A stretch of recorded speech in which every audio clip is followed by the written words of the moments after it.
What is going on, everybody? Welcome back to the channel. So today we're going to be taking a look at the manga cards in One Piece. We're going to be taking a look at PSA population reports and just talking a little bit about investing in these cards. There are some interesting things I want to bring up. And then also, I just want to preface this video by saying that normally in my videos, I make a lot of cuts and edits to kind of when I'm talking, like if there's a run-on sentence, I try and chop that out. In this video, I'm not going to be doing that. The reason is I am just super tired. I need to get to bed. I'm getting married on Sunday, so this week has just been absolutely crazy. So bear with me, guys, if there's some ums and buts and you hear me swallowing or something. I'll try and get through this and make it as pleasant as possible. But we're going to start with OP09. And the reason for this is that I was talking to someone today, and I've actually talked to a couple people over the past couple weeks about investing in the One Piece manga cards and what my recommendations are. And if you guys have watched the channel long enough, you know that I'm a big fan of going for the top hitters, the heavy hitters, the more expensive cards, the more popular characters. And with the Gold Roger, and we're going to go over to the spreadsheet now just so you guys can see, you can see over here all the cards from every single set. And I broke them up into OP09, the O5 mangas, and then basically the manga from every other set. And the reason I'm doing this is because there's lots of people that talk about the hit rates of the mangas and basically just assuming that they're the same hit rate. And I always push back on that just because we really don't have the data to suggest that that is actually the case. And when I was looking at these PSA Pop reports, I would probably come to the conclusion that for the most part they are the same. But when we look at '09 specifically with the Gold Roger, I think it's really interesting that the PSA pop report on this is only 182. That's the PSA 10. The total pop is 205, and that gives you a gem rate of 88.8%. But that's very low compared to the other mangas in '09. So the Luffy manga has a total population of 478. 436 of those are 10s. That's a 91.2% rate. The Marshall D Teach, there's only 380 of those. 347 are in 10s. That's 91.3. The Buggy, 357, 329. You can see this on the screen, right? The Shanks, 437. And I'm not saying that you can draw many conclusions from this. Obviously, it would make sense, at least in my mind, and I don't know about you guys, if you disagree, leave a comment down below, that the less desirable mangas, people are probably less likely to grade those. Like normally, if you pull a $2,000-$3,000 card, I think most people would assume, even if you're not like a huge grader, right? You don't send everything off. Wow, I should probably get this graded, right? Because in a 10, it's going for $6,000. In a BGS 10 Black Label, it's going for $14,000 at this point. You would assume that the more expensive of a card, the more often it would get graded. And when I look at this, it doesn't really make sense for the Roger to have a population of less than half of what the Luffy is, less than half of what the Shanks is. Now, maybe a lot of these Gold Roger cards are just unopened. I mean, again, that's a possibility. I don't think it's super likely.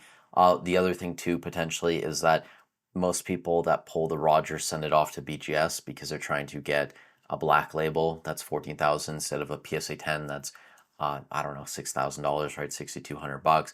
It could be that as well, or it could be that the reality is there's less Rogers and the pull rate on the Roger compared to the other mangas is more difficult. That is the other option. When I look at this, I don't know, that's kind of the conclusion I'm coming to. Again, like we just don't have the data there. But when it comes to investing, I think you have to go with the Roger, especially when we look at the '09 cards. It really is up there as the best card in One Piece right now, or one of the best, behind maybe the Luffy from '05. The other mangas in '09, I mean, sure, Blackbeard, probably not one I would invest in. The Luffy, yeah, I mean, it's Luffy, makes sense. Shanks, sure, go for it. The Buggy, I would be less likely to buy the Buggy. Like, if I had to rank order these, it would be the Gold Roger. After that, Luffy, then Shanks, then Buggy, and then probably Blackbeard. I mean, maybe people would put Blackbeard in front of Buggy. I don't know. Those are kind of like a toss-up 50-50, whichever way you want to go. I don't know. I just thought it was interesting for '09 that this number, the PSA 10, and the total pop as well, is much lower than all the other ones in '09. When we look at '05, it's a little bit more similar. So the Luffy, you have 791 PSA 10s, 885 have been graded. The Kid manga, you have, or Captain manga, you have 763, 671 are 10s, and then the Law manga 661 total, 589 10s. The gem rate is very close on all of these. In my mind, right? Again, like this is just my conclusion that I'm coming to. It would make sense that more Luffy's have been graded than the Captain manga or the Law manga. Reason being, the Luffy is a lot more expensive, obviously. And then also, I think just because Luffy is a more popular character, there would also be a little bit of a reason for people, even if they're not a huge fan of graded cards, to probably get that one protected, right? Because it is probably going to be the card in One Piece, if I can bring it up here, the Luffy from '05. I mean, it really is between this card right now and the Roger from '09. And I think most people would choose this card. And again, this is a card you can pull from a booster box. I'm not talking about promos or anything else right now. So when it comes to '05, it looks like the pull rate is fairly similar. At least that's kind of the conclusion I would come to just based on pop reports. Even though this number is higher, I wouldn't say that the Luffy is easier to pull. I think it's just because people would be more likely to grade that card. That makes sense in my mind. When we look at every other set, so we'll go through these from '01 all the way up, and we kind of skip around with the extra boosters. The Shanks in Romance Dawn, you have 1132, 89.5% gem rate. The Ace, you have 1080, same gem rate, like literally exactly the same gem rate. This was rounded to the closest tenth of a percent though. The Soga King, this one's actually surprising. If I can bring this one up here from Pillars of Strength. This actually only 909 copies or PSA graded copies, and the gem rate is only 80.1%. That's the lowest out of any manga card we've seen. I didn't check the premium booster ones, so I don't know the gem rate on those, but that's kind of surprising. And when I was looking at this, first of all, I had to do a double take and check the data again, just to be sure. But then after that, I was like, well, there's less of these mangas out there. The gem rate's not great on it. Like maybe this is a reason because I've been trying to battle in my mind why Pillars of Strength has been more expensive than Paramount War and Kingdoms of Intrigue because honestly, I think Pillars of Strength is probably the weakest set out of those three. And maybe it has to do with the Soga King manga having a lower gem rate compared to a lot of the other cards, and also there just not being as many compared to the Sabo from Kingdoms of Intrigue, which you can see here, 1,263. That's an 88% gem rate. And compared to the Ace and the Shanks, obviously there's less as well. So I just thought that was interesting. I don't think most people would have guessed that the Soga King had the lowest gem rate. Now, the Zoro, this is where things get surprising. This is actually the highest pop manga card, excluding the premium booster ones. Again, like I can't confirm or deny because I didn't check the pops for the PRBO1 ones outside of the Nami, which we'll get to here in a second. And you can see here a 92.9% gem rate on 1,565 cards. So Bandai was just cooking with Wings of the Captain and really putting out quality cards. Same thing with OPO7, the Boa Hancock, 1,462 copies, a 92.1% gem rate. So these cards, even though there's a lot out there, a lot of them do come back tens as well. And again, it kind of makes sense. I mean, these are less popular characters compared to like a Luffy or something else. So obviously they're not going to be the most expensive. I think Zoro is the sixth most expensive manga at this point, excluding the PRBO1 reprint of Luffy. Outside of that, we'll go a little bit further to '08. We have the Silver's Rayleigh. This one also had a fairly low gem rate compared to a lot of these other ones, 86.3% on the Rayleigh over here. And that's got 1,039 copies.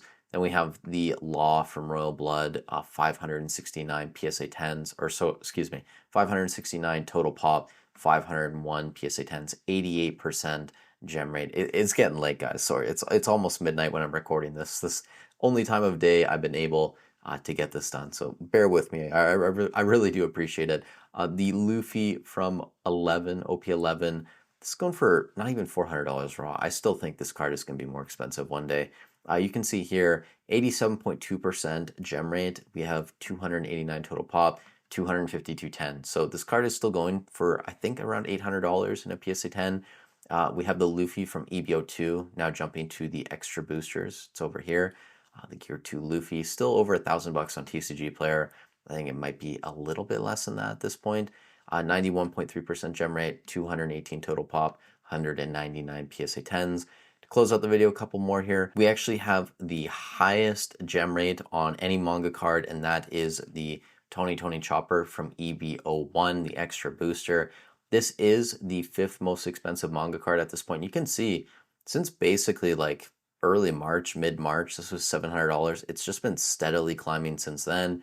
We're more than likely not going to get more EBO1 boxes. And you can see, I mean, this Chopper card is just getting more expensive. It's cutesy. I've had some people kind of convince me at this point that I think Chopper is probably going to be up there. Again, like he's not like a huge character compared to like Luffy or a couple others, right? But he's still part of the Straw Hats, and he's got that cute element to him, which a lot of these other characters don't. So I do think the Chopper manga is going to be a fairly solid investment long term. Either way, highest gem rate, 520 total pop, 494 PSA 10s, and then finally the Nami from PRB 01. This is why I can't say for certain if the PRB 01 cards have higher pops than the Zoro, just because I didn't check them all. But the Nami, 1,497 pop, 1,361 PSA 10s. That's 90.9% gem rate. And I think that the Nami too is going to be a very solid investment. I mean, when it comes to female characters, she's definitely at the top of the list, her and then the Boa Hancock. I don't think you can go wrong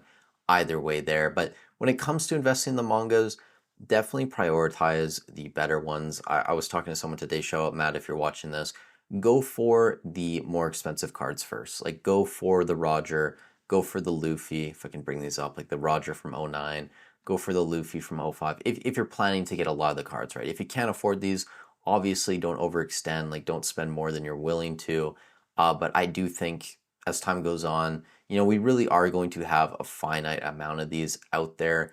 In theory, like Bandai is going to stop printing 05 more than likely. Like it's very possible that this last reprint that we got in the States, or restock, whatever you want to call it, is going to be the last time we see 05. In theory, we could get more, so you never know, but there's going to come a day soon where a lot of these earlier sets, we just, whatever's out there, that's all we're going to get. So especially with Royal Blood, or not Royal Blood, Romance Dawn at this point, like the Shanks, I mean, 1,132. That's pretty much all we're gonna get, right? So if One Piece gets a lot larger, you could, in theory, have 5, 10,000, 20,000, 30,000 people that want a card, and if there's only 1,000 of them, or 11, 1,200, you're going to have a lot of people willing to spend money to get one of those copies because they really want it for their collection. That said, with manga cards, I do always have to say this, or just any card in general, right? This is why I invest in sealed product. I don't think I'm smarter than the market. I also don't want to take on more risks. So in theory, these cards could get a lot more expensive if the game grows, if the hobby grows. And I do think that's going to happen. There's lots of good signs pointing towards that. But if the hobby doesn't get much larger, if the hobby shrunk, right, a lot of these cards could lose value because there aren't as many people that want them.